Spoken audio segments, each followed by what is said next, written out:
بالعلم بل بالأدب تنال أعلى الرتب فعش حياة العلماء وقرأ صنوف الكتب ودم على تواضع لا تفتخر بالنسب كفاك أن تخرج من دنيا الورى بالحسب بالعلم بل بالأدب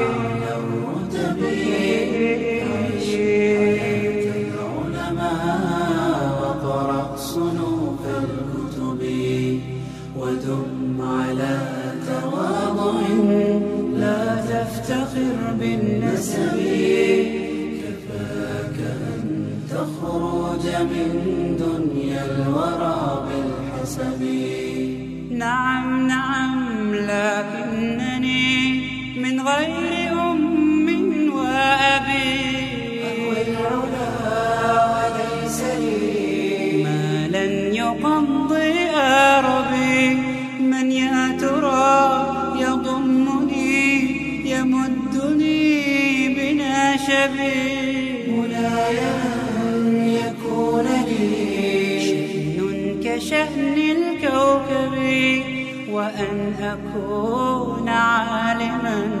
فالعلم ميراث النبي بالعلم بل بالأدب تنال أعلى الرتب فعش حياة العلماء وقرأ صنوف الكتب ودم على تواضع لا تفتخر بالنسب كفاك أن تخرج من دنيا الورى بالحسب يا إخوة عهدتكم أنتم بقايا يعربي مدوا يد العون لطالب غدا في الطلب هيا فوفروا له ما للفتى من مطلب يا إخوة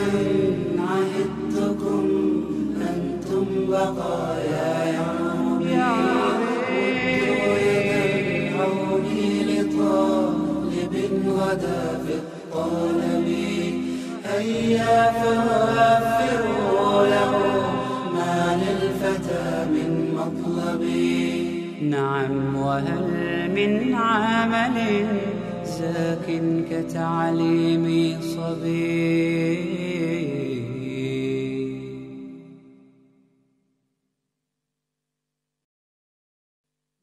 بالعلم بل بالأدب تنال أعلى الرتب فعش حياة العلماء وقرأ صنوف الكتب ودم على تواضع لا تفتخر بالنسب كفاك أن تخرج من دنيا الورى بالحسب بالعلم بل بالأدب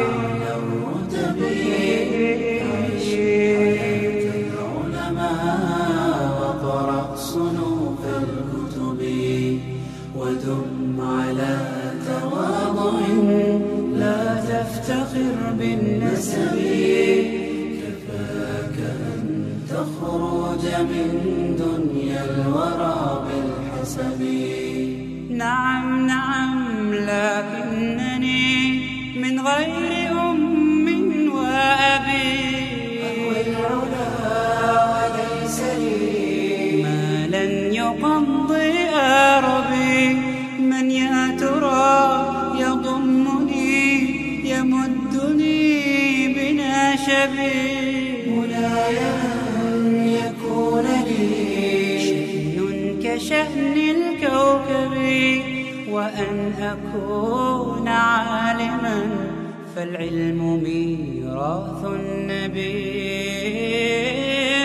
بالعلم بل بالأدب تنال أعلى الرتب فعش حياة العلماء وقرأ صنوف الكتب ودم على تواضع لا تفتخر بالنسب كفاك أن تخرج من دنيا الورى بالحسب. يا إخوة عهدتكم أنتم بقايا يعربي مدوا يد العون لطالب غدا في الطلب هيا فوفروا له ما للفتى من مطلب.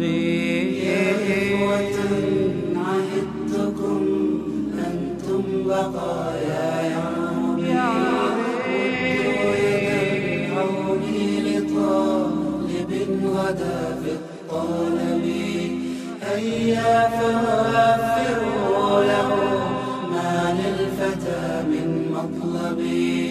نعم وهل من عمل زاك كتعليم صبي.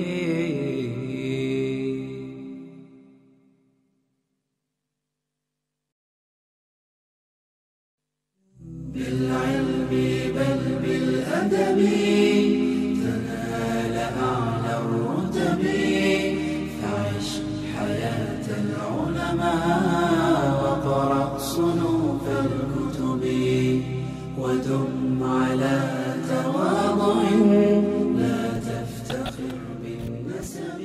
Setiap waktu dan keadaan kita senantiasa membasahi lisan-lisan kita dengan pujian kepada Allah Subhanahu wa taala.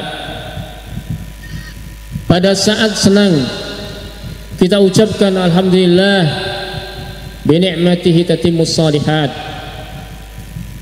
Dan ketika kita sedang susah, kita pun juga mengucapkan alhamdulillah ala kulli hal. Allah Subhanahu wa taala telah banyak memberikan karunia dan nikmat kepada kita. Maka kita wajib bersyukur kepada Allah Subhanahu wa taala.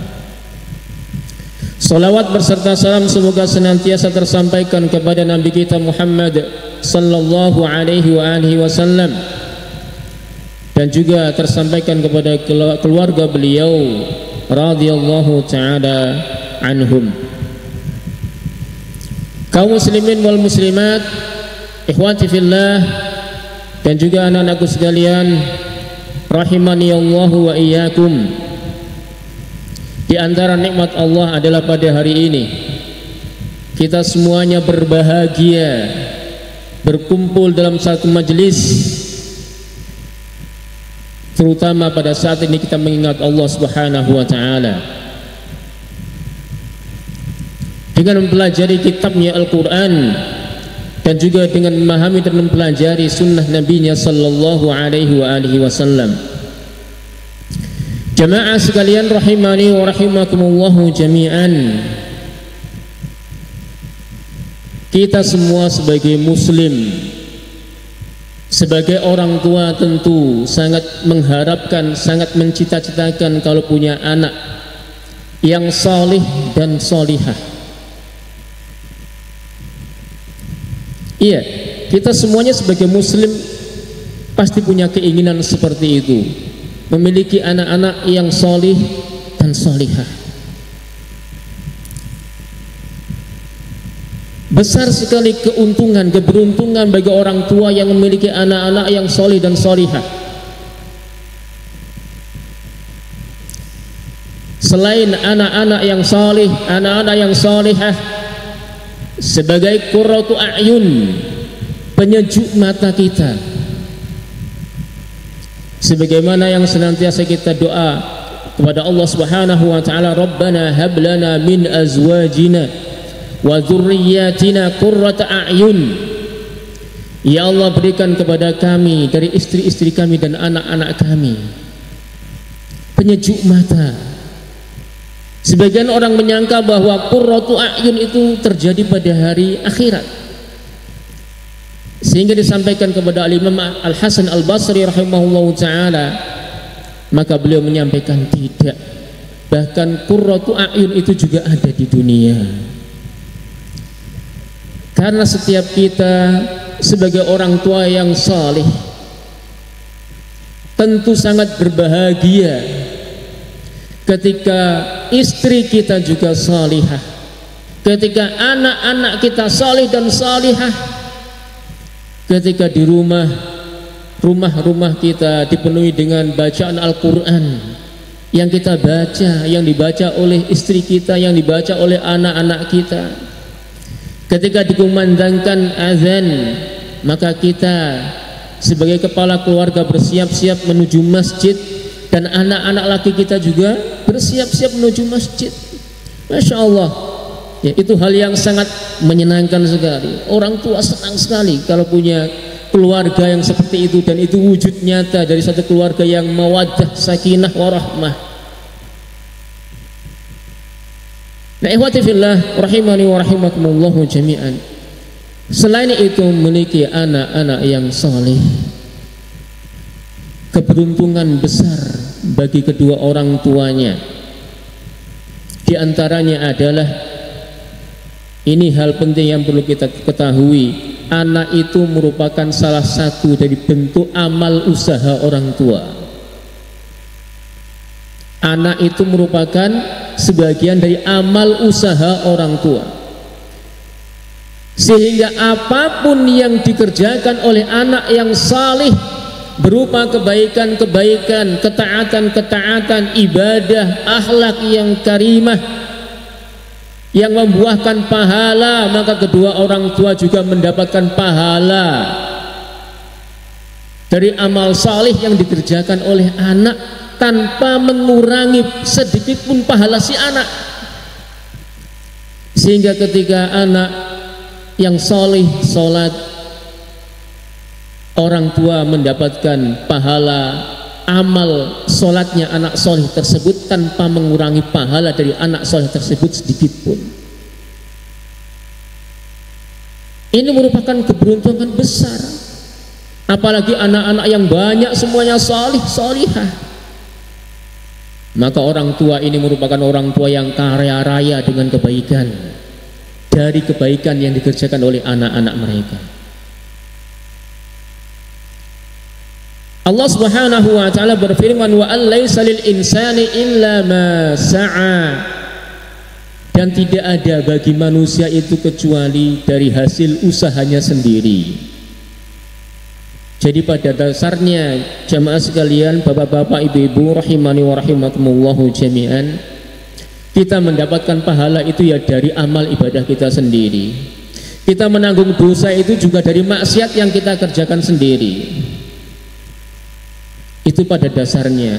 Artinya kita tidak mendapatkan pahala dari orang lain yang merupakan hasil amal orang lain, dan kita juga tidak menanggung dosa dari maksiat yang dikerjakan oleh orang lain. Namun anak kita, bagaimana kita mendapatkan pahala di kebaikan anak kita? Jawabannya, karena anak kita merupakan hasil jerih payah usaha kita atau amal kita. Ini merujuk kepada sabda Nabi sallallahu alaihi wasallam, inna min atyabi ma akala ar-rajul min kasbihi. Makanan terbaik yang dimakan oleh seorang itu adalah makanan yang dihasilkan dari hasil usahanya sendiri. Wa waladuhu min kasbihi, kata beliau sallallahu alaihi wasallam, dan anak itu merupakan hasil amal usaha orang tua. Sehingga apapun yang dikerjakan oleh anak yang salih berupa ketaatan dan kebaikan, orang tua mendapatkan ganjaran dan pahalanya dari kebaikan yang diperbuat oleh anak, dan tanpa mengurangi sedikit pun pahala si anak. Ya, Masya Allah. Nah, ini keberuntungan yang pertama. Keberuntungan yang kedua, jamaah sekalian, bapak-bapak dan ibu-ibu, orang tua juga mendapatkan manfaat dari doa anak soleh. Jadi ketika anak soleh itu mendoakan orang tuanya dengan doa kebaikan, dengan memohonkan ampunan kepada Allah Subhanahu wa taala, si anak memohonkan kepada Allah agar orang tuanya ini diberi rahmat oleh Allah Subhanahu wa taala.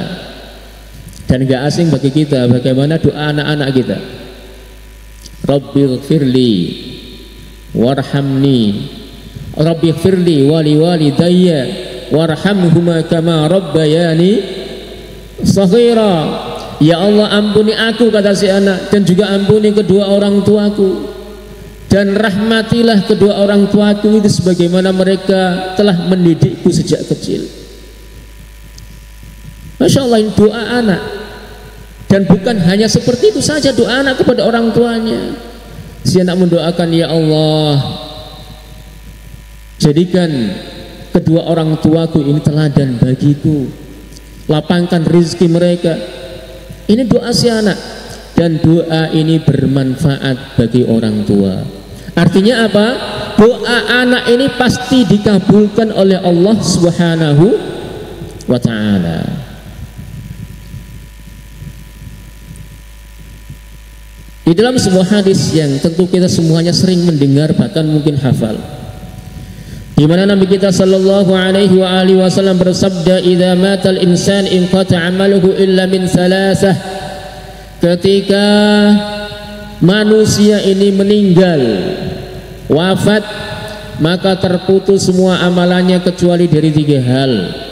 Illa min shadaqatin jariyah. Yang pertama kata beliau, kecuali dari sedekah jariyah.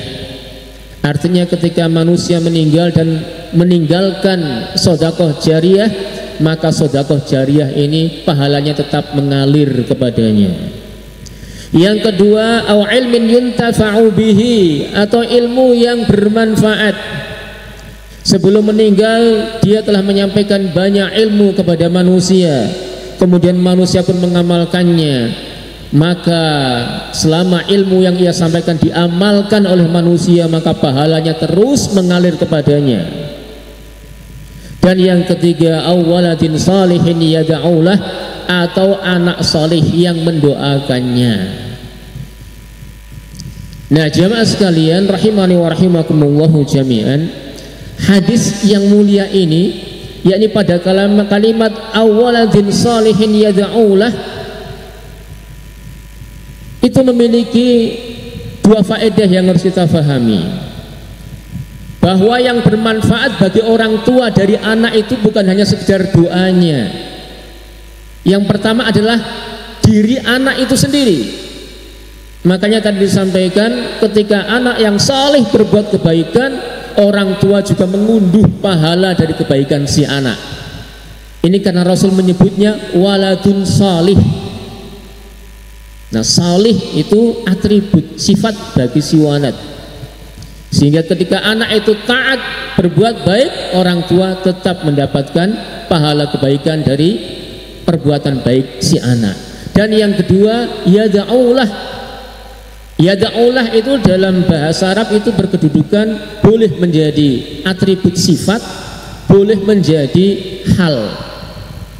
Ini karena kaidahnya sedikit bahas kaidah bagi santri yang barangkali pernah belajar nahwu shorof, ya, kaidahnya adalah apabila ada satu jumlah atau sibhul jumlah serupa jumlah itu jatuh setelah isim nakiroh yang tidak murni, maka dia boleh menjadi sifat, boleh menjadi hal. Nah, barangkali banyak yang asing. Ya, walaupun sudah belajar nahwu, saya kira banyak yang asing dengan kaidah ini. Apa itu nakiroh murni, apa itu nakiroh tidak murni. Nah, kata waladin itu bertanwin, itu namanya nakiroh. Kalau dia nggak ada kalimat salih, namanya nakiroh murni. Tapi ketika waladin itu sudah punya sifat, yaitu salih, maka kata waladin itu bukan disebut sebagai nakiroh murni, tapi nakiroh tidak murni. Nah, kalimat yad'u ini jumlah jatuh setelah nakiroh tidak murni, maka dia boleh menjadi sifat, boleh menjadi hal, tapi yang paling afdol menjadi sifat. Nah, sehingga yang kedua yad'ulah itu yang afdol adalah sebagai sifat. Sehingga yang bermanfaat yang kedua bagi orang tua itu adalah apa? Doa anak soleh. Doa anak soleh. Jadi ketika anak soleh itu mendoakan orang tuanya, maka doanya si anak soleh kepada Allah untuk orang tuanya ini bermanfaat bagi orang tua. Dan ini juga termasuk bagian dari doa yang mustajabah, doa yang dikabulkan oleh Allah Subhanahu wa taala. Makanya beruntung sekali orang tua yang punya anak solih, sudah pahalanya si anak solih mengalir, doanya pun juga dikabulkan oleh Allah Subhanahu wa taala. Dan yang ketiga, bapak-bapak, ibu-ibu sekalian rahimani wa rahimakumullahu jami'an, orang tua ini kelak pada hari kiamat akan diangkat derajatnya oleh Allah Subhanahu wa taala di surga, melebihi amal solehnya, disebabkan karena doa yang dipanjatkan oleh anak yang soleh berupa ampunan yang dimohonkan anak soleh kepada Allah untuk kedua orang tuanya.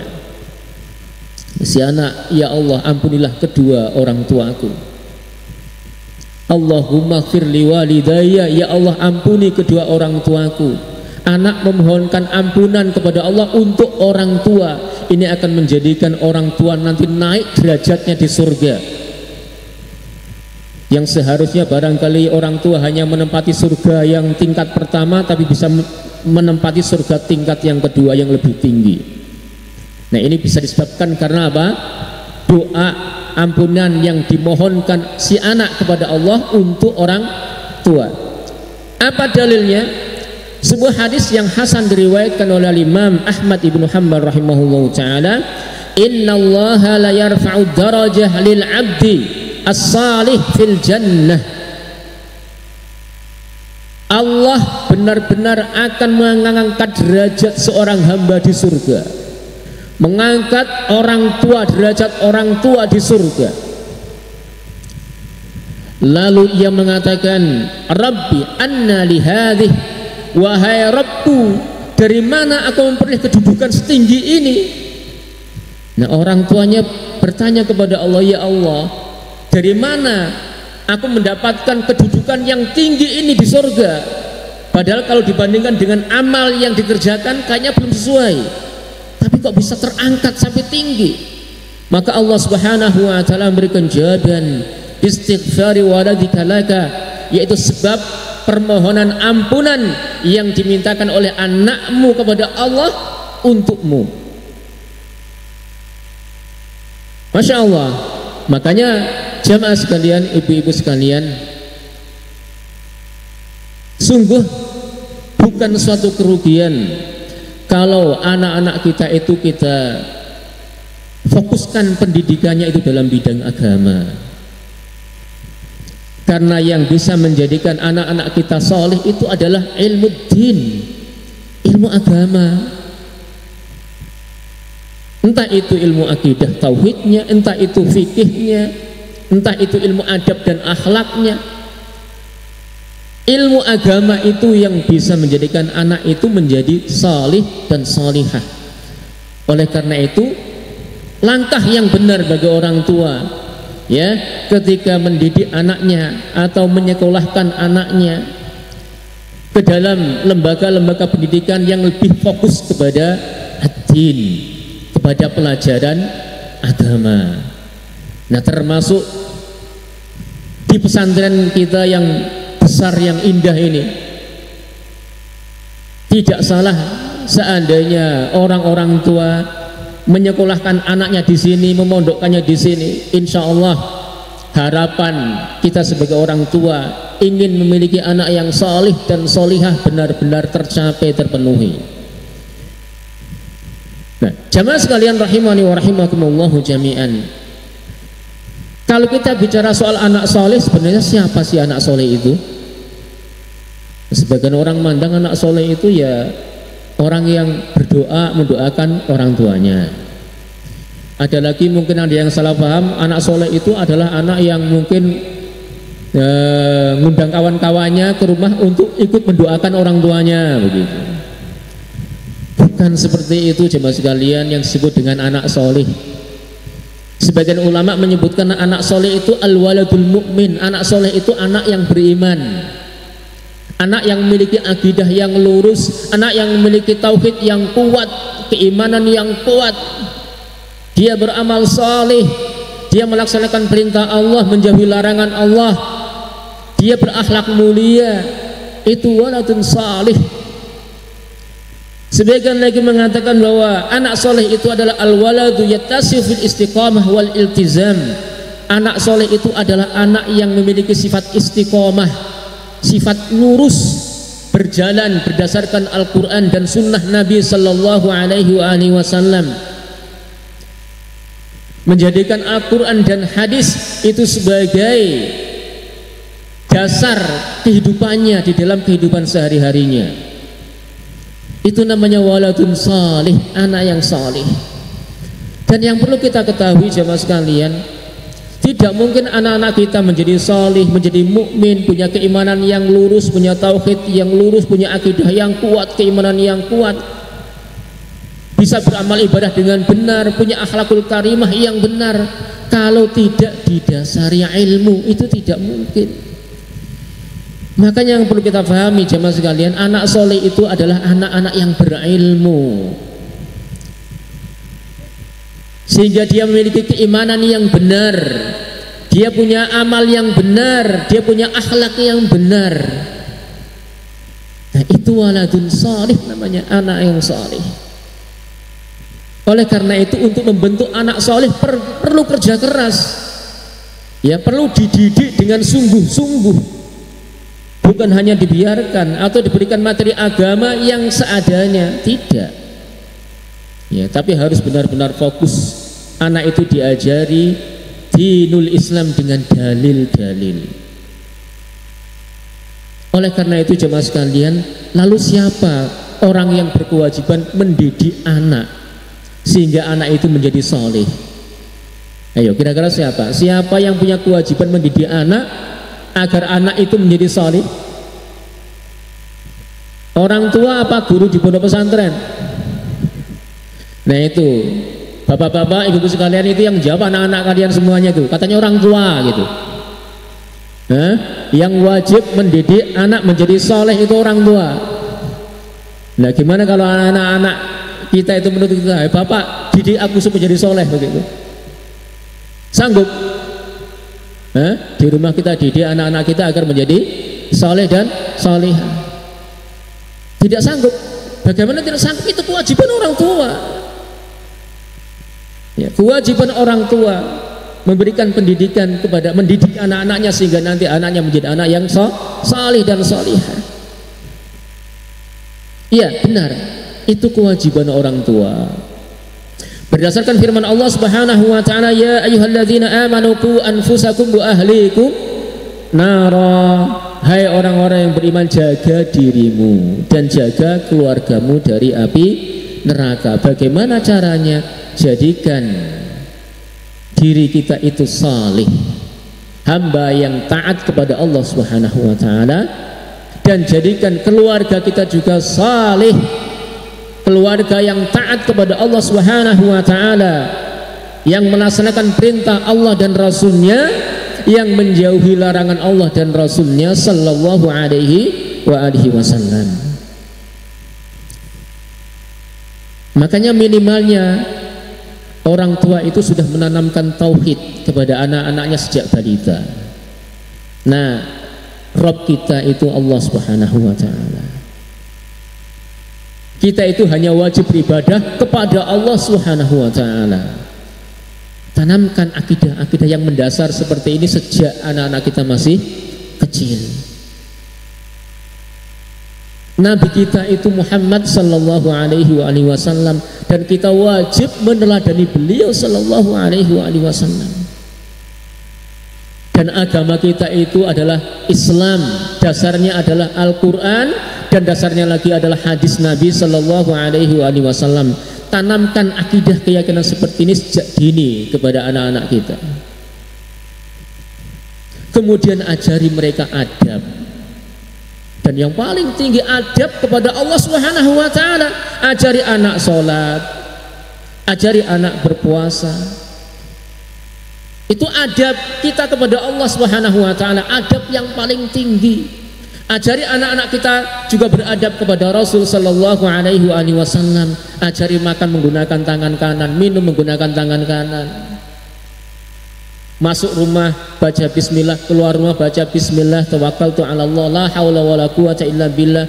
Masuk WC ajari doa-doanya, keluar WC ajari doa-doanya. Ini merupakan adab karena mengamalkan sunnah Rasul sallallahu alaihi wasallam. Di samping itu juga ajari adab ketika bergaul dengan teman-temannya, ketika bergaul dengan orang tuanya. Harus merendah diri saat berjumpa dengan orang yang lebih tua, harus menyayangi orang-orang yang lebih muda usianya. Ini kita tanamkan oleh orang tua kepada anak-anak seharusnya sejak dini. Demikian pula yang lain-lainnya seperti membaca Al-Quran, belajar menulis. Ya, sebelum disekolahkan ajari dulu.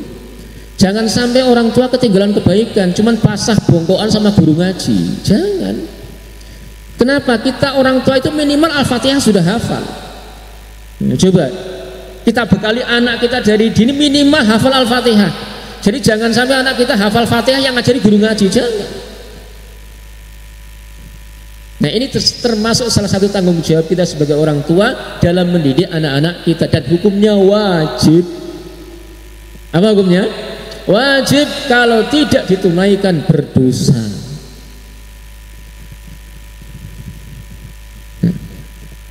Dan akan dimintai pertanggungan jawaban nanti pada hari kiamat oleh Allah Subhanahu wa taala.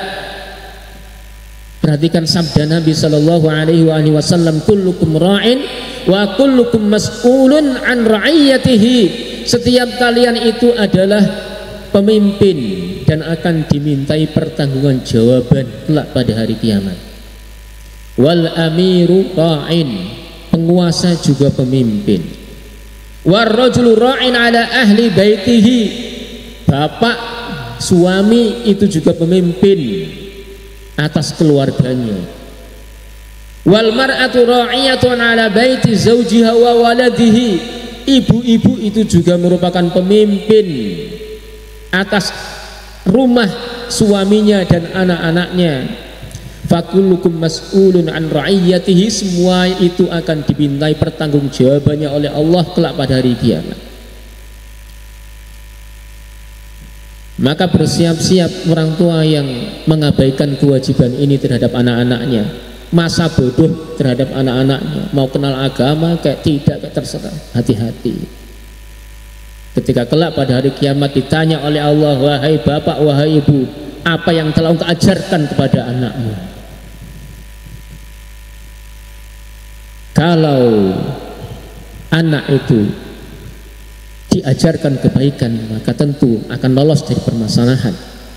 Tapi kalau anak itu diabaikan, dibiarkan dan tidak diberi pengajaran yang baik kepada agama, tentu akan menjadi masalah besar bagi orang tua pada hari kiamat. Nah, jemaah sekalian rahimani wa rahimakumullah jami'an. Namun yang kita harapkan adalah kita punya anak yang solih, bukan hanya sekedar ahli ibadah, tapi juga berilmu, penghafal Al-Quran, menghafalkan banyak hadis, akhlaknya Masya Allah, bisa berbahasa Arab. Itu nilai lebih. Nah, jemaah sekalian rahimani wa rahimakumullah jami'an, dan itu yang diharapkan oleh orang tua kita. Jadi bukan hanya sekedar anak-anak yang ahli ibadah yang kita harapkan, tapi anak-anak yang berilmu. Dan tentu kita sebagai orang tua kebanyakan nggak sanggup kalau kita mendidik anak-anak kita sendiri di tangan kita, menjadikan mereka berilmu. Umumnya kita nggak sanggup. Dan bapak-bapak ibu sekalian, dan sudah menjadi suatu jalan yang ditempuh oleh pendahulu kita para salafus shalih, di mana anak-anak Islam pada waktu itu juga tidak cukup belajar dengan kedua orang tuanya. Mereka juga mengembara belajar dengan guru-guru. Mereka juga mondok, bermajlis dengan ahli ilmu. Makanya sangat wajar kalau hari ini kita juga bersikap yang sama. Kita pengen anak-anak kita itu alim, salih, dan ilmu kita sebagai orang tua kita sadar gak akan cukup untuk membekali anak kita menjadi berilmu. Maka umumnya anak-anak kita kemudian kita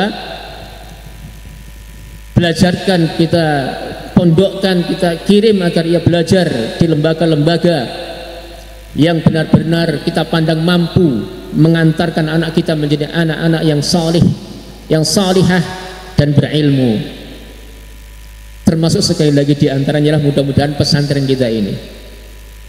Ya, mudah-mudahan kita berdoa, mudah-mudahan seluruh pengurusnya, pengajarnya diberikan taufik oleh Allah Subhanahu wa taala, sehingga mereka dimudahkan oleh Allah ketika mendidik anak-anak kita. Nah, jemaah sekalian rahimani wa rahimakumullah jami'an. Berikutnya akan saya sampaikan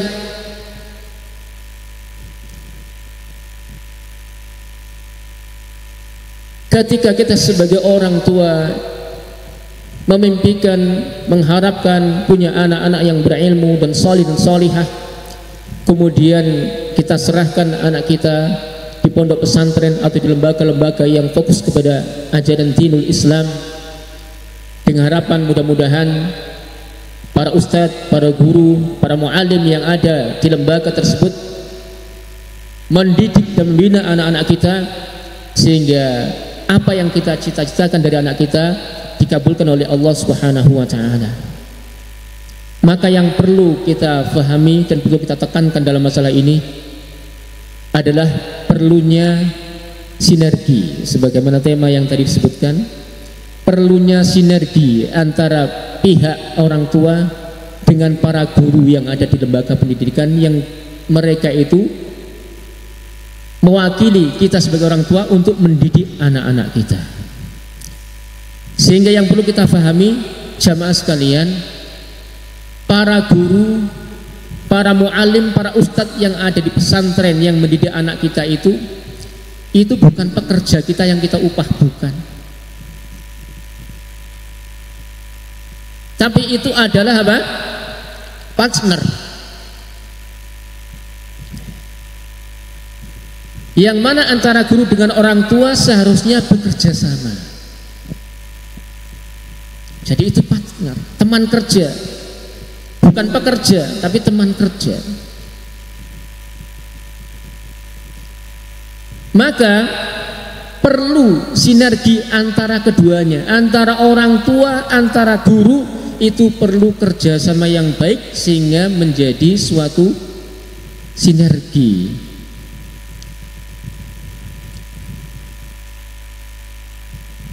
Nah, jamaah sekalian rahimani wa rahimakumullah jami'an, berkaitan dengan sinergi antara orang tua dan guru atau pesantren, pembahasannya akan saya bagi menjadi dua. Yang pertama adalah sinergi yang berkaitan erat dengan bekerja sama, atau antara orang tua dan guru itu masing-masing bersikap dan tampil sebagai figur yang baik, di mana pembahasan yang pertama ini meliputi beberapa hal. Diantaranya adalah yang pertama, harus ada saling percaya antara guru dengan orang tua. Ini penting. Jadi orang tua itu dan guru itu harus punya sikap saling mempercaya. Orang tua percaya dengan pesantren, dengan guru-guru yang ada di pesantren, dan pesantren atau ustadz yang ada di dalamnya juga percaya dengan orang tua atau wali santri. Nah, kepercayaan ini perlu, penting dan harus ada.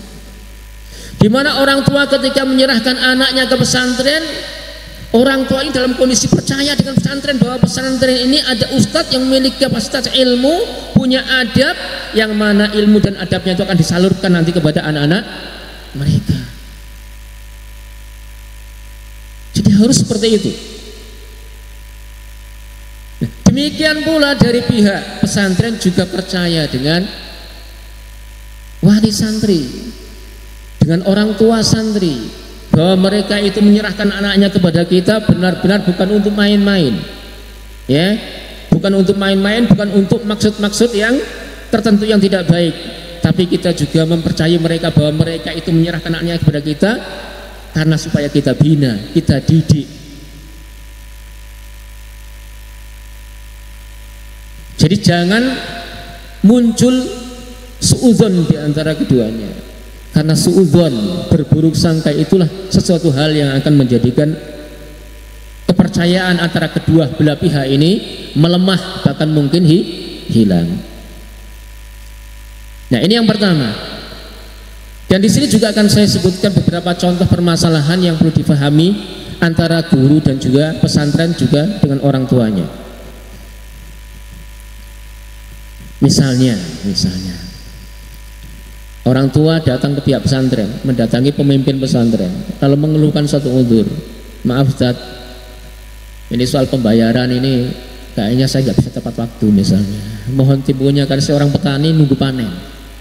Jadi yang seharusnya bayar sebulan sekali, ini mohon uzurnya ini. Nanti bayarnya pas panen. 3 bulan atau 4 bulan ke depan baru bisa bayar. Ya, maka pihak pesantren tumbuhkan husnudzon sehingga tetap ada kepercayaan kepada wali santri. Dengan harapan mudah-mudahan wali santri ini nanti tepat waktu membayar tanggungannya ke pihak pesantren. Intinya apa? Jangan curiga. Ini orang tua cuma alasan aja. Ya, jangan sampai muncul curiga. Nah ini. Demikian pula ketika barangkali ada wali santri dipanggil oleh pesantren, kemudian ustadznya mengatakan uzurnya, mohon maaf Pak, kita agak kerepotan didik anak Bapak. Kayaknya over aktifnya. Kemudian disampaikan, terima. Ya, wali santri juga menerima penjelasan tersebut, kemudian kalau bisa memberikan solusi. Oh, anak saya itu begini Ustaz, kalau pas memang over onanya, tapi kalau disikapi dengan seperti ini, insya Allah dia manut begitu. Itu. Artinya apa? Jangan sampai ketika ada wali dipanggil oleh pihak pesantren, kemudian ustadznya ini mengeluhkan sikap anaknya yang mungkin kurang baik di pesantren, kemudian malah wah ini nggak becus gurunya, kemudian menuduh gurunya, ustadznya. Jangan. Kenapa? Hal-hal yang seperti ini yang bisa mengurangi kepercayaan. Nah, ini salah satu contoh yang sederhana. Ada satu masalah ya. Ada wali santri mengeluhkan pembayarannya terlambat atau bahkan mungkin minta beasiswa. Suatu ketika ada pihak pondok itu main ke rumahnya, ternyata rumahnya megah. Ya, rumahnya megah. Nah, ini sudah mulai timbul suudzon ini. Rumahnya megah segede ini kok minta kortingan. Jangan terburu-buru, ya. Kenapa? Belum tentu orang yang punya rumah megah itu banyak duit, belum tentu. Dan banyak contohnya. Ya, bukan 1 2, banyak ditemukan di mana ada orang rumahnya megah, kendaraannya banyak, ternyata apa? Kredit semuanya. Ujung-ujungnya apa? Dan itu bukan kaya namanya. Ya. Jadi dari pihak pesantren juga husnudzon ketika tetap meminta keringanan beasiswa. Kami melihat kenyataannya rumahnya megah, tetap husnudzon supaya terbangun, terpelihara kepercayaan satu sama lain. Barangkali ketika bangun rumah pas banyak duit begitu. Nah, habis bangun rumah usahanya menurun sehingga akhirnya apa? Perekonomian menjadi lemah. Barangkali seperti itu sehingga kemudian minta udzur, minta keringanan dalam soal biaya. Nah, ini satu permasalahan. Kemudian masalah yang lain. Terkadang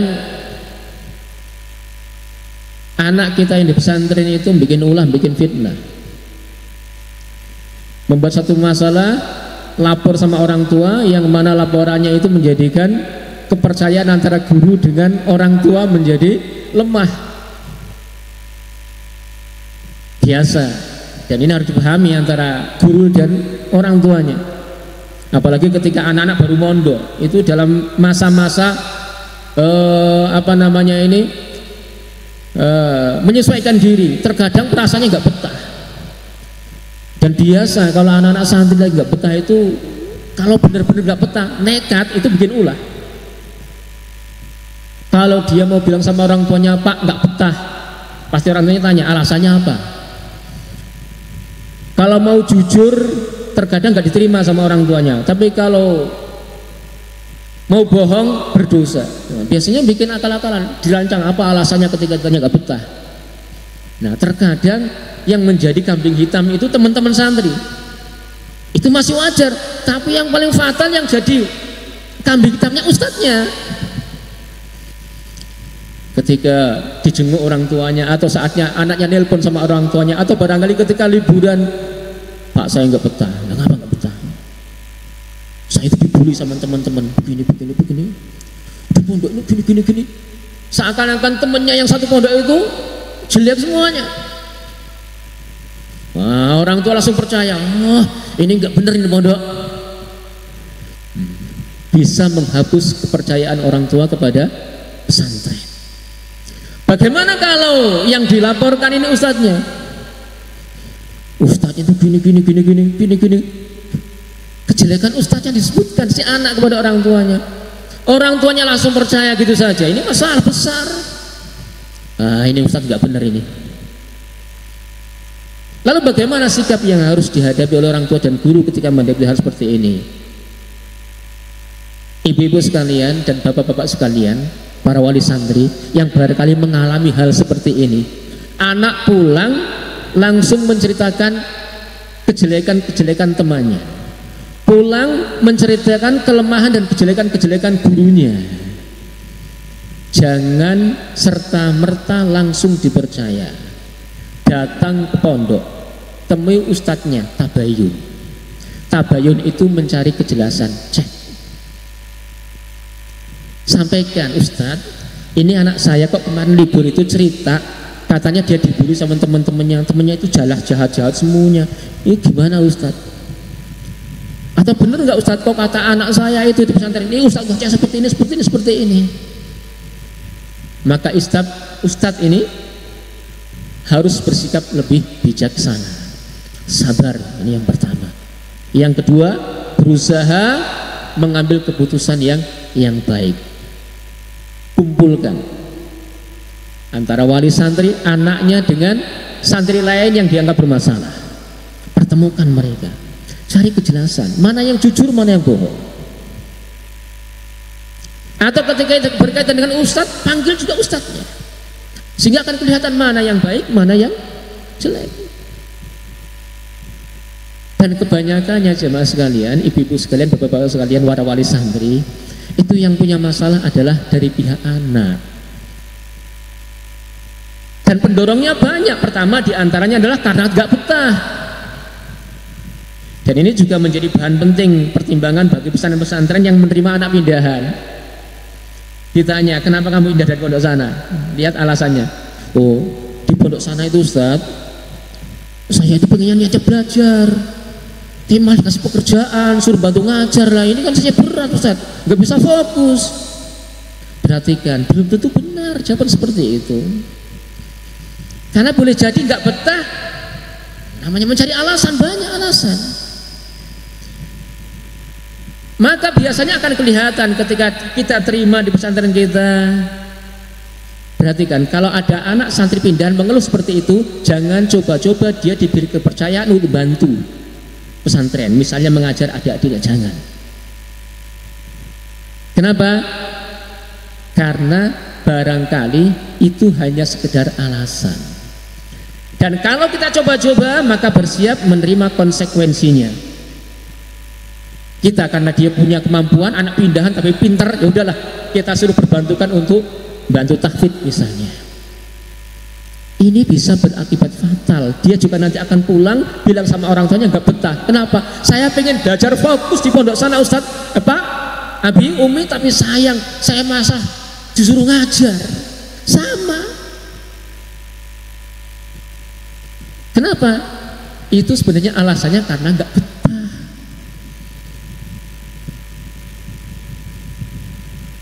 Nah, jamaah sekalian rahimani wa rahimakumullahu jami'an. Nah, ini yang harus benar-benar orang tua itu sensitif ketika menghadapi keluhan-keluhan anak. Demikian pula juga para guru juga harus sensitif betul ketika menanggapi keluhan-keluhan para santri, dan kemudian berusaha bersikap dan berikan keputusan yang lebih baik. Tapi umumnya itu anak-anak bermasalah itu karena nggak betah, apalagi ketika mondoknya dipaksa sama orang tua, bawaannya cuma bikin ulah aja, ya bikin ulah. Maka termasuk hal yang sangat baik sekali ketika setiap orang tua itu memahami karakteristik anaknya masing-masing. Oh ya, anak saya itu mungkin pemarah, saya tahu anak saya itu mungkin kurang dari bidang akhlaknya, yang ini kurang, harus paham betul. Sehingga nanti ketika dididik pesantren, ustaznya mengeluh, kemudian menyampaikan, Bu, anak ibu ada kekurangan, Pak, anak ibu ada kekurangan seperti ini. Iya, saya tahu, Ustaz. Jadi saling memahami, sehingga tetap saling bisa bersinergi antara orang tua dan anak, bekerja sama dalam mendidik anak-anak mereka. Jamaah sekalian rahimani wa rahimakumullah jami'an. Ini yang pertama. Selesai nggak ya? Sampai jam berapa Pak? Yang kedua, saling menghormati antara guru dan orang tua. Orang tua menghormati guru-guru yang ada di pesantren, walaupun barangkali usia mereka masih muda-muda, tetap kita menghormati mereka karena ilmu mereka. Karena yang menjadikan pemuda itu mulia itu karena punya ilmu. Adapun yang menjadikan seseorang itu hina itu karena kebodohan. Maka alangkah bagusnya syair yang disampaikan oleh seorang penyair, syaraful fata bi'ulumihi wa adabihi wa hawanuhu bi jahalatin wa ta'akhuri. Kemuliaan seorang pemuda itu karena punya ilmu dan punya adab yang baik. Tapi kerendahan dan kehinaan seorang pemuda itu ketika dia bodoh dan dia terbelakang. Maka walaupun dia muda tapi dia ustaz, dia guru, punya ilmu, punya keutamaan, maka wajib bagi orang tua yang barangkali usianya lebih sepuh tetap untuk menghormati gurunya. Ketika bertemu dengannya dengan menampakkan wajah yang ceria, berkata-kata dengan perkataan yang halus, menghargainya. Ini sikap orang tua kepada gurunya, walaupun gurunya dari anak-anak kita itu muda, hormati. Demikian pula ustadznya, gurunya, hormati orang tua dari santri-santri kita. Kita sebagai guru menghormati orang-orang tua dari para santri kita itu karena sepuhnya, karena umurnya, karena usianya, atau paling tidak karena statusnya dia sebagai orang tua dari santri kita. Saat kemudian muncul gengsinya, oh ustadz harus mulia, berwibawa di hadapan para wali santri, sehingga akhirnya apa? Ustadz petentang-petenteng di depan wali santri. Nggak bisa, ini nggak benar. Justru kita sebagai ustadz yang punya ilmu ini harus lebih bisa menampakkan akhlakul karimah dan harus bisa lebih mempraktekkan bagaimana adab yang benar yang seharusnya kita tampilkan kepada orang tua dari santri-santri kita. Kita hormati mereka. Kita ketemu dengan mereka jangan buang wajah, ya. Kita juga harus menampakkan wajah yang ceria ketika berjumpa dengan wali-wali santri. Kita sambut mereka dengan baik. Kita ucapkan kepada mereka dengan ucapan yang lemah lembut, yang sopan, yang santun. Itu karena mereka orang tua. Nah ini, saya ingatkan dengan sebuah hadis yang diriwayatkan oleh Imam Abu Dawud rahimahullah ta'ala. Man lam yarham sahirana wa ya'rif haqqa kabirina falaysa minna.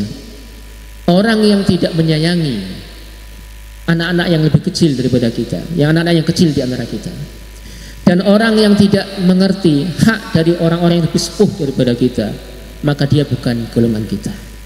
Itu kata beliau sallallahu alaihi wasallam. Sehingga di sini orang tua yang usianya lebih lanjut tetap menghormati para ustadz yang usianya muda karena ilmunya. Demikian pula sang ustadz yang usianya muda tetap harus menghormati orang-orang tua karena usianya. Dan itu hak bagi mereka.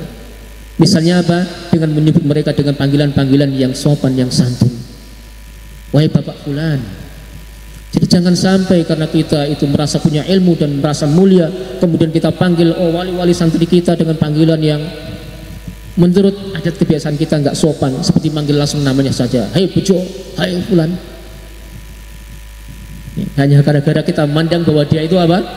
Tidak berilmu, karena dia tidak mengerti agama. Kalau kita anggap sebagai orang yang rendah, Tidak, tetap kita menghormati dan kita panggil mereka dengan panggilan-panggilan yang mereka senang ketika panggil. Bapak, ibu, atau saudaraku. Nah, ini panggilan-panggilan yang baik. Nah, saling menghormati ini harus ada pada kedua belah pihak antara orang tua dengan guru. Kalau tidak akan terjadi kesenggangan. Dan kesenggangan ini bukan memperkuat dalam dunia pendidikan, tapi akan memperlemah sinergi antara keduanya. Iya, dari pihak orang tua jadi malas ketemu sama ustadznya nggak ada yang sopan begitu. Nah, demikian pula ketika wali santri datang, ustadznya juga malas ketemu si orang tua fulan itu. Aduh, orang tuanya nggak punya sopan santun itu, nggak punya rasa hormat sama ustadznya, malas juga ketemu. Kalau kondisi seperti ini bagaimana bersinergi? Tidak akan bisa. Maka ini penting. Maka yang kedua adalah apa? Saling menghormati dan saling menghargai antara orang tua dengan pihak pesantren.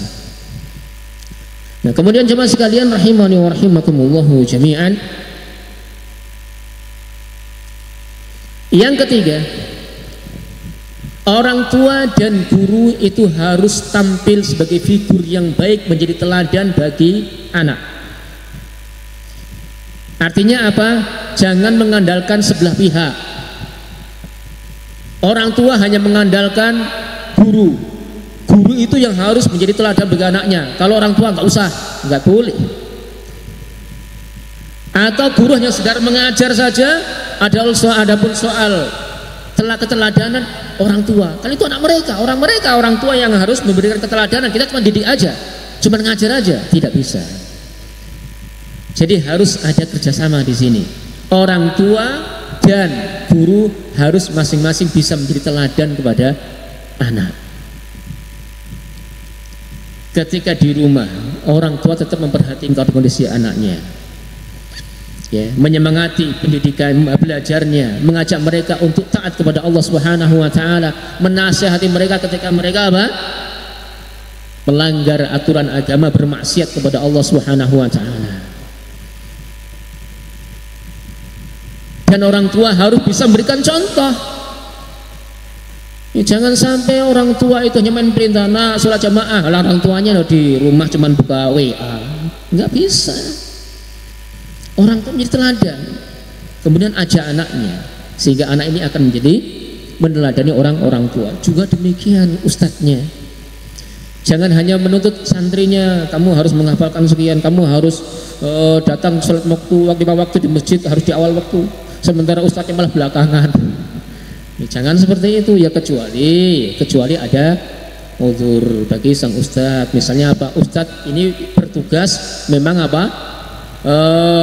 Mempersiapkan para santri untuk bersegera ke masjid, sementara santri ini kan banyak, ya, sehingga nunggu. Jangan sampai sholat sudah ditegakkan, anak-anak malah enggak ada yang salat berjamaah, sehingga ini ada pengurus yang bertugas untuk mengatur anak-anak, sehingga akhirnya datang terlambat gara-gara ngurus anak. Ini tidak masalah, karena ini juga suatu kewajiban, ya. Tapi kalau para ustadznya dia nggak punya tugas seperti itu, yang seharusnya dia tampil ke depan ketika dikumandangkan adzan langsung segera ke masjid begitu, ya malah menunda-nunda waktu, masbu, terkadang hanya kebaikan satu salam, maka ini pun juga kurang baik. Artinya apa? Kita sebagai guru kurang bisa menjadi teladan bagi santri kita.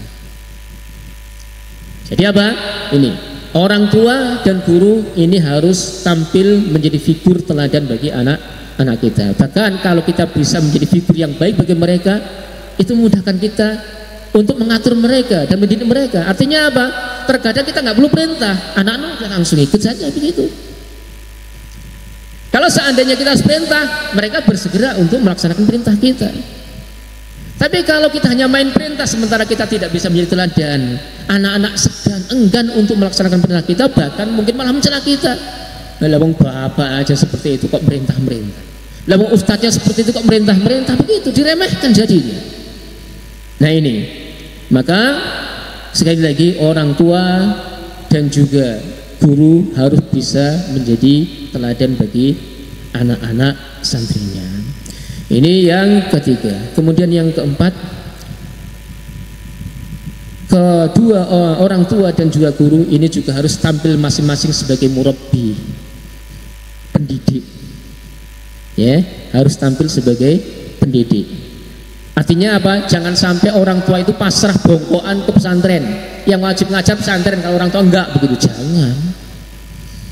Sekali lagi yang perlu saya ingatkan, kewajiban mendidik itu asalnya adalah beban tanggung jawab orang tua, bukan guru di pesantren. Guru di pesantren itu hanya sekedar partner, orang yang diajak kerjasama. Maka kewajiban tetap yang utama adalah orang tua. Maka ketika di pesantren anak mendapatkan pendidikan dari guru-gurunya, maka ketika di rumah juga orang tua tetap wajib memberikan pengajaran pendidikan kepada anak-anaknya. Contoh yang paling simpel saja lah, ya, anak-anaknya ketika di pesantren disuruh menghafalkan Al-Quran, menghafalkan hadis, diajari bagaimana akidah yang benar, bagaimana ibadah yang benar. Ketika pulang di rumah, orang tua tanya, nak, hafalannya seberapa? 15 juz, Abi. Dah baca. Orang tua siap mendengarkan bacaan anaknya ketika murojaah. Tetap mengadakan pendidikan, apalagi ketika apa? Dari pihak pesantren ini membawakan surat tugas ke rumah. Ya, murojaah hari sekian, juz sekian. Ini wajib bagi orang tuanya untuk apa ini? Untuk melaksanakan tugas yang dibuatkan dari pesantren. Ini juga dalam rangka apa? Orang tua ikut berkiprah mendidik anak-anaknya. Jadi jangan dibiarkan. Jadi artinya apa? Satu kesalahan kalau orang tua itu hanya pasrah bongkoan ke pesantren. Seakan-akan kewajibanku sudah diambil alih oleh guru, sehingga orang tua nggak perlu ada kewajiban untuk mendidik. Ini salah besar. Ya, artinya apa? Tetap. Nah, apalagi anak-anak yang sekolahnya nggak mondok, masih ngelaju, TK, SD, itu biasa kan? Nah, ada tahfidz Qur'annya di sekolahan, diberikan pendidikan tahfidz, gurunya menerima setoran, kemudian mentalkin si anak supaya dihafalkan di rumah. Kemudian ada PR, tugas di rumah bagi bapak ibunya untuk apa? Mentalkin anak-anaknya untuk menghafalkan 1 ayat 2 ayat. Ini tanggung jawab orang tua, laksanakan itu. Jangan bilang penak men pesantrennya, kita sudah bayar kok tetap suruh orang tua suruh ngajar. Jangan. Ya, itu pembahasannya lain, soal bayaran lain gitu ya. Biar mana pembahasannya, bukan bahasan ini. Ya, nanti insya Allah kita bahas. Ya, jadi itu beban kewajiban orang tua, laksanakan. Oh, dari pihak sekolah beri tugas anak-anaknya untuk menghafal 1 ayat. Sini nak, hafal. Begitu, orang tua tetap wajib memberikan pendidikan. Sehingga dengan ini apa? Orang tua dan guru masing-masing keduanya tampil sebagai murabbi, sebagai ustadz, sebagai pembina bagi anak-anak. Bagaimana kalau cuma sebelah pihak? Nggak akan sesuai yang kita harapkan. Orang tua mengandalkan hafalan di sekolahan. Target sekolahan 1 tahun dapat 2 juz, paling dapat 5 surat. Kenapa? Karena orang tua tidak mau berkiprah dalam membantu pendidikan anak-anaknya. Maka ini penting sekali. Jadi kalau kita punya target, punya keinginan memiliki anak-anak yang berilmu, yang salih, punya hafalan, maka ya benar kita serahkan kepada ahlinya, para ustadz yang memiliki kapasitas ilmu. Tapi jangan lupa, itu kewajiban utamanya adalah kita sebagai orang tua tetap juga harus ikut berkiprah sesuai kemampuan kita.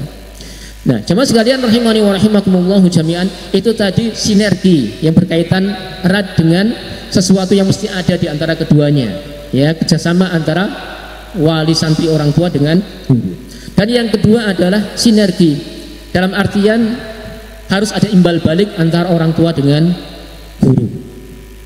Ada imbal balik antara pesantren dengan orang tua. Ini juga mencakup beberapa hal, diantaranya adalah ketika orang tua itu menyekolahkan anaknya di lembaga pendidikan atau memondokkan anaknya di pesantren, jangan lupa ini kewajiban dari orang tua. Tetap mendoakan anak-anaknya. Kalau perlu juga mendoakan para ustadz yang akan mengajari anak-anaknya. Ya. Nah, imbal baliknya apa? Ustadz yang di pesantren yang diserai untuk mendidik mereka, didik mereka dengan sungguh-sungguh. Jadi adibal balik, orang tua mendoakan anaknya sementara akan dididik oleh ustadz, maka ustadznya juga apa? Bersungguh-sungguh ketika mendidik si anak, sehingga ada kaitan antara ikhtiar dengan apa? Doa. Bagaimana doanya? Banyak doa yang tertuang di dalam Al-Quran. Nah, orang tua pengen punya anak soleh tapi nggak pernah berdoa sama Allah Subhanahu Wa Taala. Ya, jadi nggak cukup cuman mendidikan anak ke dunia pendidikan agama, nggak cukup, tapi juga harus ada doa dari orang tua. Yang paling pendek misalnya orang tua mendoakan anaknya, Rabbi habli minas sholihin, ya Allah berikan kepadaku anak-anak yang saleh. Berdoa kepada Allah akan memiliki anak yang saleh. Atau Rabbi habli min ladunka dzurriyyatan thayyibah innaka sami'ud du'a, ya Allah berikan kepadaku dari sisimu keturunan yang saleh yang baik, engkau adalah zat yang maha mendengar doa. Atau doa yang bisa kita hafalkan, Rabbana hablana min azwajina wa dzurriyyatina qurrata a'yun waj'alna lil muttaqina imama. Kemudian doakan anak kita, ya Allah berikan ilmu kepada anakku, ya Allah berikan amal kepada anakku, kuatkan mereka, istiqomahkan mereka. Ini doa orang tua. Kalau perlu apa? Orang tua juga mendoakan guru yang mengajar anak-anak kita, ya Allah berikan taufik kepada guru-guru anak kita agar mudah mengajari anak-anak kita. Doakan.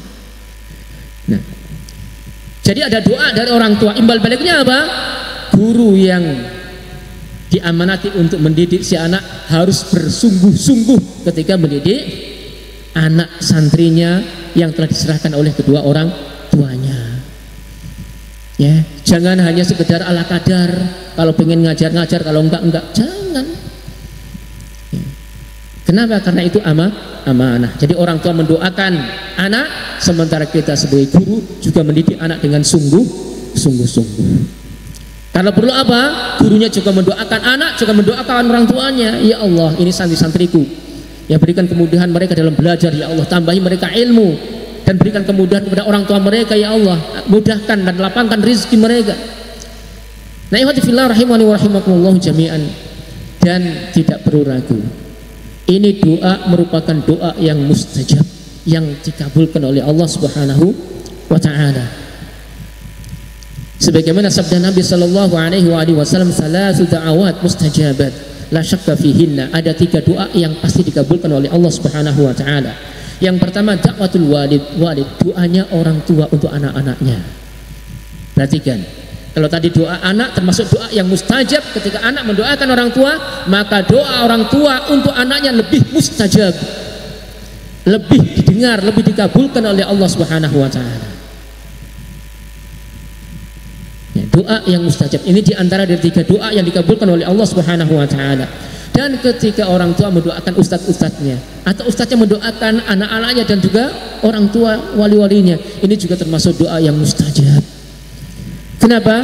Beliau Nabi kita sallallahu alaihi wasallam bersabda, da'watul mar'il muslim li akhihi bi dhahril ghaib mustajabah. Doanya seorang muslim kepada saudaranya sementara saudara yang didoakan enggak tahu, maka termasuk bagian doa yang mustajabah, dikabulkan oleh Allah Subhanahu wa Ta'ala. Guru mendoakan santri, guru mendoakan wali santri, santri yang didoakan nggak tahu, wali santri juga nggak tahu. Demikian pula wali santri mendoakan guru-guru yang di pesantren, wali gurunya nggak tahu. Ini bidzarril ghaib, yang didoakan nggak tahu, itu termasuk doa yang mustajab, dikabulkan oleh Allah Subhanahu wa Ta'ala. Inda ra'si malakun muwakkalun bih, di sisi kepalanya ada malaikat yang menjadi wakil dari saudaranya yang didoakan. Perhatikan, kalau kita mendoakan saudara kita dan kita, mudah-mudahan Allah memudahkan urusanmu, kita ini doakan, apa jawabnya? Amin. Ya, kalau saudara kita mendoakan kita di hadapan kita, mudah-mudahan Allah memudahkan urusanmu, apa jawab kita? Amin. Yang kita doakan saudara kita tapi dia nggak tahu, maka ada wakil berupa malaikat untuk mewakili saudara kita yang kita doakan yang dia nggak tahu. Apa tugasnya? Malaikat mengatakan amin walaka bimisl, amin dan bagimu yang semisal dengan itu. Masya Allah. Dan aminnya malaikat pasti dikabulkan oleh Allah Subhanahu wa Ta'ala. Nah, ini bersinergi dalam arti ada imbal balik antara pihak orang tua dengan guru. Guru kuat dalam berdoa kepada Allah Subhanahu wa taala, dari pihak guru juga bersungguh-sungguh ketika memberikan pendidikan kepada anak. Bahkan bukan hanya doa yang harus dikerjakan oleh orang tua, perbanyak sholat sunnah, perbanyak sholat sunnah. Ya, itu yang dipraktikkan oleh sebagian salaf kita, para pendahulu kita. Di antaranya adalah Sa'id ibn al-Musayyib rahimahullahu ta'ala, di mana beliau mengatakan, inni la usalli fa'adhkuru waladi fa'azidu fi salati. Kata beliau, aku sholat sunnah, tiba-tiba aku teringat anakku, maka aku tambah lagi rakaat sholatku karena dia. Orang tua memperbanyak sholat karena anak. Supaya apa? Supaya anak ini dijaga oleh Allah Subhanahu wa ta'ala. Jadi ketika orang tua sholat ibadah sunnah, sholat sunnah, kemudian ia menambahkan sholatnya itu karena teringat anak-anaknya, sehingga yang mendorongnya memperbanyak sholat itu anak-anaknya, maka anak-anak itu akan dijaga oleh Allah Subhanahu wa ta'ala, akan tumbuh sebagai anak yang salih dan salihah. Jadi itu, orang tua bukan hanya mendoakan, tapi juga perbanyak sholat demi anak-anaknya. Ya, wallahu ta'ala alam. Dan yang kedua ini baru berkaitan dengan pembiayaan. Ya, berkaitan dengan biayaan, yaitu ada imbal balik di mana guru itu mengorbankan semua waktunya demi mendidik para santrinya. Orang tua jangan lupa bayarannya. Orang tua jangan lupa bayarannya, administrasinya ke pesantren. Kenapa? Guru-guru yang ngajar itu sudah gak ada punya kesempatan untuk kerja, dan mereka bukan robot. Mereka butuh makan, mereka butuh minum, mereka butuh mengurusi keluarga. Dan dari mana biaya ini didapat? Dari pembayaran yang ditunaikan oleh para orang tua ke pihak pesantren. Kenapa? Karena pesantrennya itu hanya sebagai sumber ilmu, nggak pernah jadi sumber uang. Nanti nggak punya sumber yang ngeluarin uang, nggak ada. Ya, pesantren itu hanya sumber ilmu yang diberikan kepada anak-anak. Maka ini penting. Makanya zalim kalau orang tua itu tidak memikirkan pembiayaan kepada anak-anaknya, padahal dia mampu, tapi diabaikan gitu saja lah. Punya dana sedikit, bayar anak saja, buat ini dulu, padahal kurang penting. Ini zalim namanya. Ini zalim. Kecuali memang benar-benar tidak mampu. Kalau benar-benar tidak mampu, sampaikan ke pihak pesantren. Mohon uzur. Mohon ustadznya ada uzur, nggak bisa aktif bayar seperti yang dibahas di awal. Maka nanti pihak pesantren akan berikan kebijakan. Ya, akan berikan kebijakan. Jangan sampai ketika nggak bisa tepat waktu, nggak ada omongan ke pihak pesantren. Nanti akan tanya-tanya, ini sebulan kok nggak bisa bayar, gimana ini kok nggak bayar? Ya. Kenapa? Karena ini juga bisa mendorong kepada suudzon. Wah, jangan-jangan begitu. Maka alangkah baiknya ketika memang sudah ada punya aturan kesepakatan antara pihak orang tua dengan pesantren, bayar harus tepat waktu, kok ternyata nggak bisa, konfirmasi ke pihak pesantren sehingga tidak timbul suudzon di antara mereka. Nah, ini penting sekali.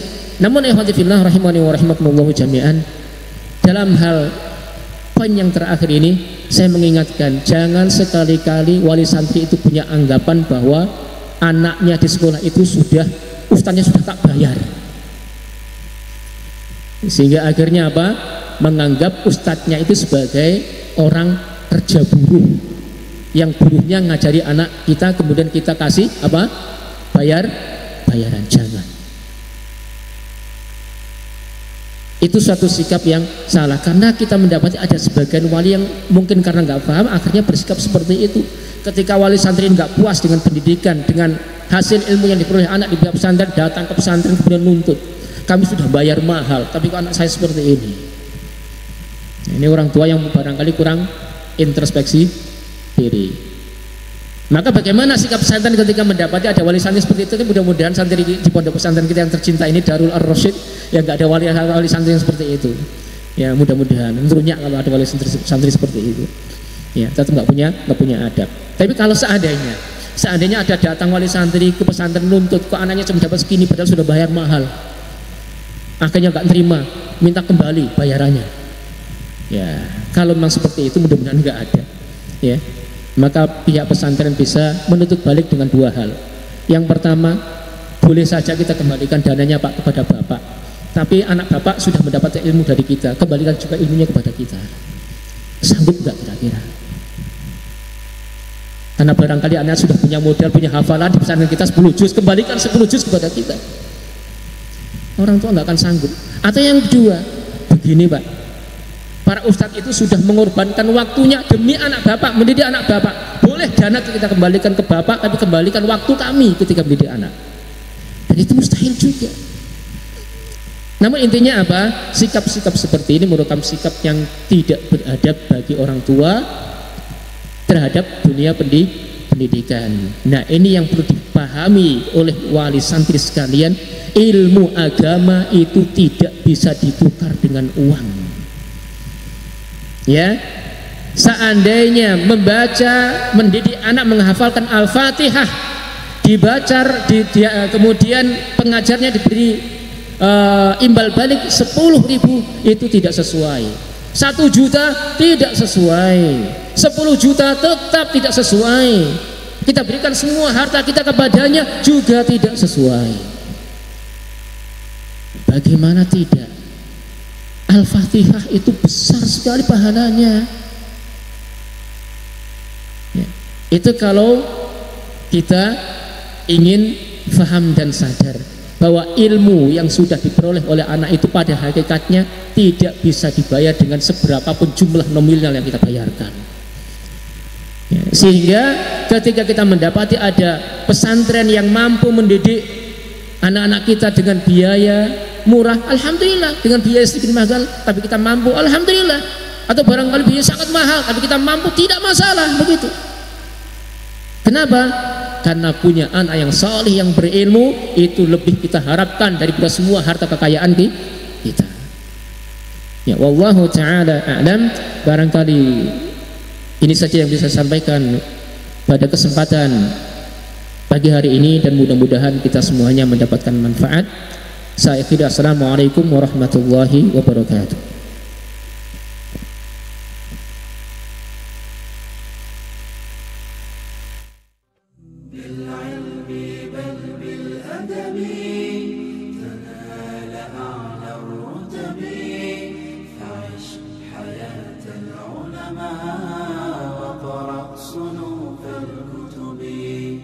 ودم على تواضع لا تفتخر بالنسب كفاك أن تخرج من دنيا الورى بالحسب